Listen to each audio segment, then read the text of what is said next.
Magandang umaga po sa lahat. Alexander Lexter Juice ang babalik para sa inyong update on Donbelle.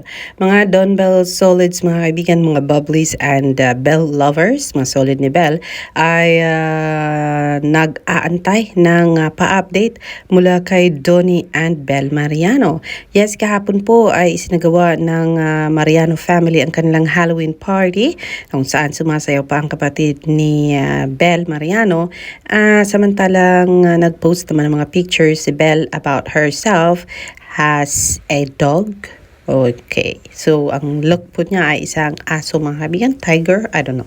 I'm not so sure. Pero yes, didikit natin ang picture na yan dito. Pero yes, umaasa. Kasi nga daw po usually ay nagpo-post ng mga Halloween pictures itong si Belle and Donny together every October 31st. So, umaasa sila na ngayong araw na ito, ngayong gabi ay magkakaroon sila ng ayuda from Donbelle, mga kaibigan.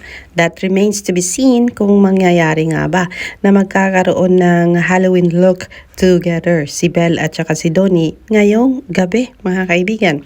And it is also expected ng Bubblies na magsiset ng stage ang ABS-CBN para magkaroon ng Halloween look ang Donbelle. Since alam naman natin na fave love team sila ng management.